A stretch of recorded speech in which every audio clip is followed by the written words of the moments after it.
Ladies and gentlemen, what it do? I am your host, Young Bo Easy, and I would like to welcome you to the show. You will now tuned in to Knicks and Dimes.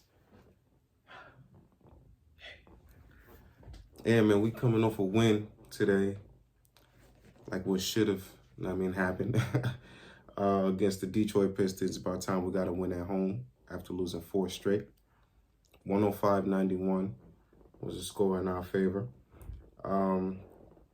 Definitely a good game. I know before I start everything that I'm going to say, I know it's the Detroit Pistons, probably the worst team in the league, but you got to give them credit because they were scrapping and constantly clawing back and trying to get a dub, especially after getting their first dub after 14 losses to the Heat most recently. So they got, they still an NBA team. It's just, they're at the bottom of the barrel.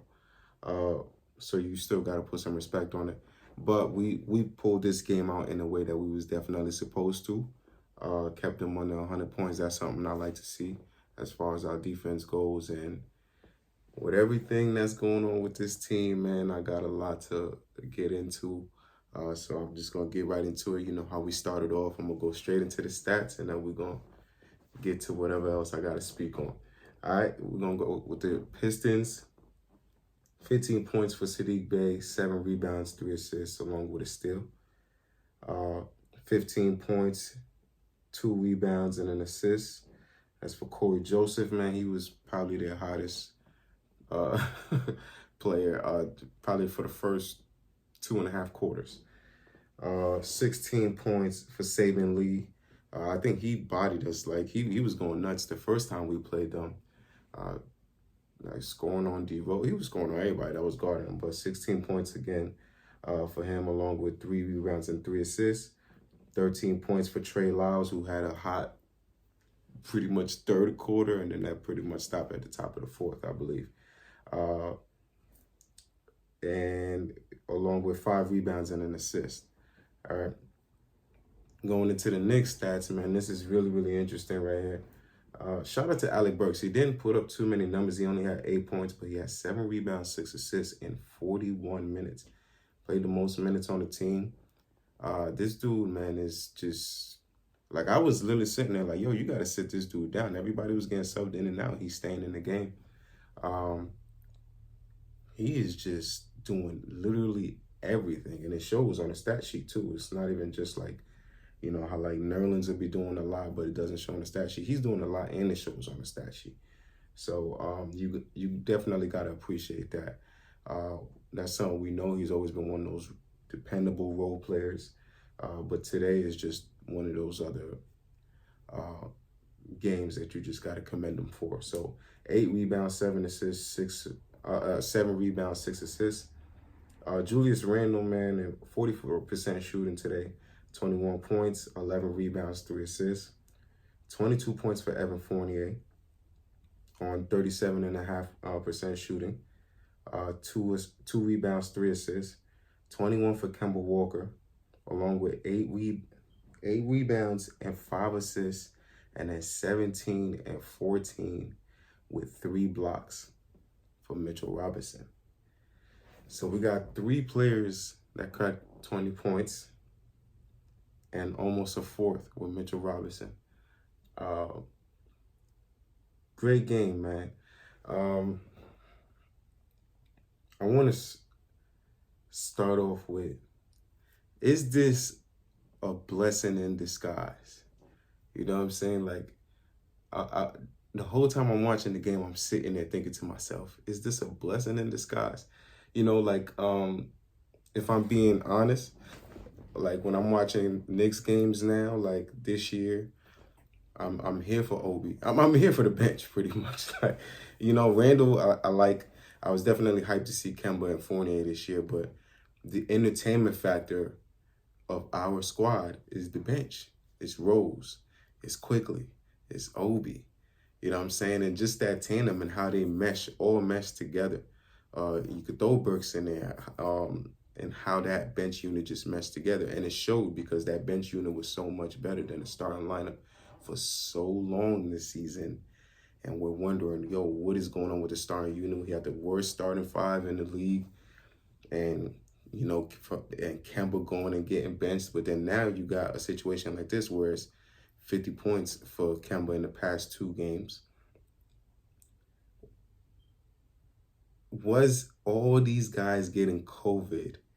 Oh, and then you got to throw Grimes in there. You got to throw McBride in there. Like, it's just, and then Kevin Knox also. Like, so it's just a lot of that entertainment factors coming off the bench. But back to what I was saying, like, all these guys getting COVID, and then I already stated on how all these dudes pretty much had career highs and then, or season highs and then got COVID.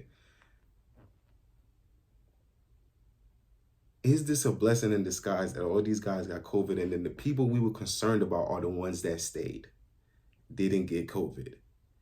And now we're seeing them get that chemistry going. Kemba is back in the rotation because we pretty much didn't have a choice. All the other people that was backing them, that took his spot, and then those people that was backing them up are out with COVID. So Kemba had no choice but to get in there. And then for him to score 50 points in the past 2 games, and a third quarter, we've been having horrible third quarters. We have 32 points this quarter against Houston. The other night we had our most highest, whether it's with the bench unit or not with the bench unit. We have 41 points in the third quarter. The chemistry is starting to get real between these starters now, and that's something we was expecting to begin the season, but we didn't ever get. I think it's a blessing in disguise. It was like all these dudes went away, and now it forced these starters to get right. You still got to pull games out. And pretty much everybody that we was concerned about, except for Alec Burks, get together and make something happen. And that's been going on, man. Like, the chemistry is just beautiful, man. It's just, Evan Fournier is, like, I'm going to just go one by one. So we can start off with Fournier. Fournier's been attacking. They just put up a stat and said we are 9-1 when Fournier scores more than 18 points per game.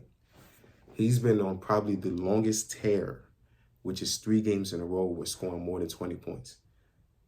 I think he had 32 and then probably 27 or something, whatever it was, like, or 23. I could be mistaken, but, and then you get another 20-plus game.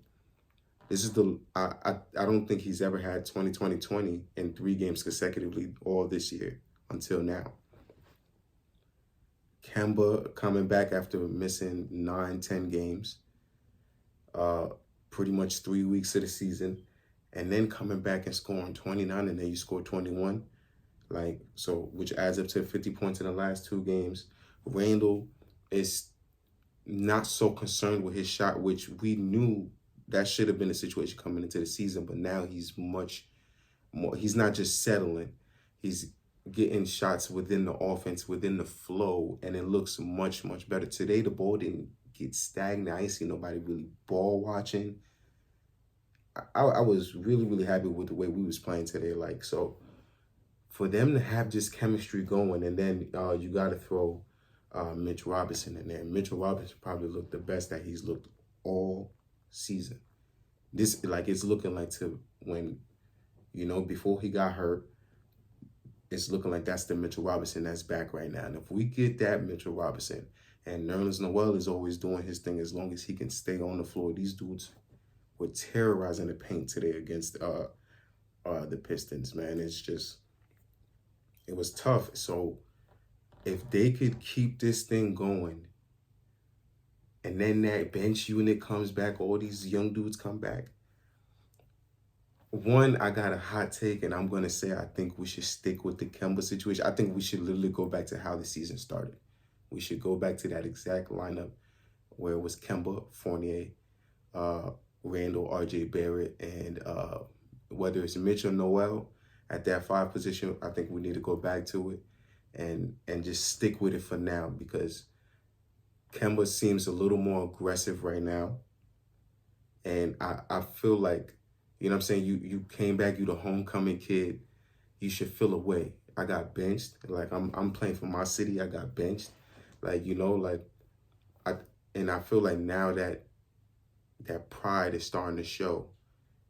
So I think we should really, really get back to letting that lineup go until Kemba shows us, you know, otherwise. If it starts going left again, easily take him out. We know we got people. We could start D Rose. We could start throwing McBride more minutes, all that stuff. But I think we should really, really go back to what it was. Whether you're gonna give Grimes more minutes in that second unit or just, I don't know. At least we know we could play small ball against some teams, and Grimes really got to get minutes, but it's still so difficult because this team is so versatile. We got so much depth. I don't know how Tips is going to pull this off, but I think Kemba should really, really be getting some burn right now, because if we could keep D Rose in that second unit, it's only making us better. And we could pull this off, man. We could really, really pull this off and get back to this and make that playoff push, man. We got 3 games coming up. We got the Wizards, and I believe 2 people are coming back. I'm not too sure if it's Obi and RJ Barrett or Obi and Grimes. Or they said it's 2 people possible that's coming back, and I believe Obi is one of them. So that's a good sign. Getting anybody back, is good at this point, because we've been playing with pretty much 6 people, and then we've been signing dudes to 10-day contracts. So I think we should really, really rack up these W's. We got the Wizards on Thursday. We got Atlanta on Christmas, and I believe Trae Young is out with COVID. So they're a little dismantled, which we should take advantage of. And then we got the Timberwolves on Tuesday. So we got a possible 3-game winning streak, and that alone could bring us into the top 8. Like, that's how close the seeding is in the East Coast, man. So I still got faith in this team. We 31 games in. We got 51 more games to go, man. It's a lot of basketball left to be played. Hopefully everybody is healthy and stays away from these damn COVID protocols. If Mitch keeps terrorizing like this, along with Nerlens staying on the floor, and Fournier keeps attacking, man, 9-1 when he scores 18 points or more. Come on, man. And he looks so much more aggressive, man. He's going and finding his shot. He's not just staying on the perimeter trying to shoot a corner shot. He's dribbling. He's getting floaters off. He's doing everything on the court, pick and roll, the whole 9. So we need to get this dude involved, and that's been something I've been saying since the top of the season.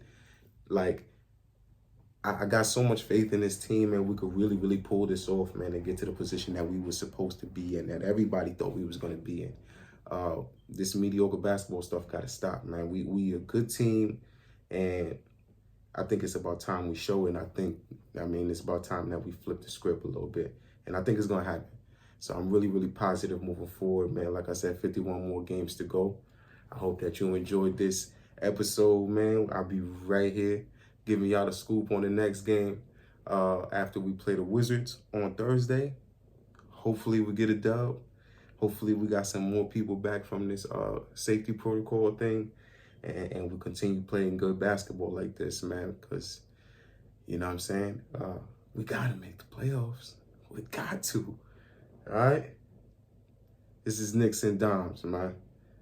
All right? Thank you for tuning in to the show, man. I really hope you enjoyed my breakdown. I enjoyed breaking this down to you, as always, and I'll see you on the next episode. Love, gratitude, positive attitude. You know how we rocking.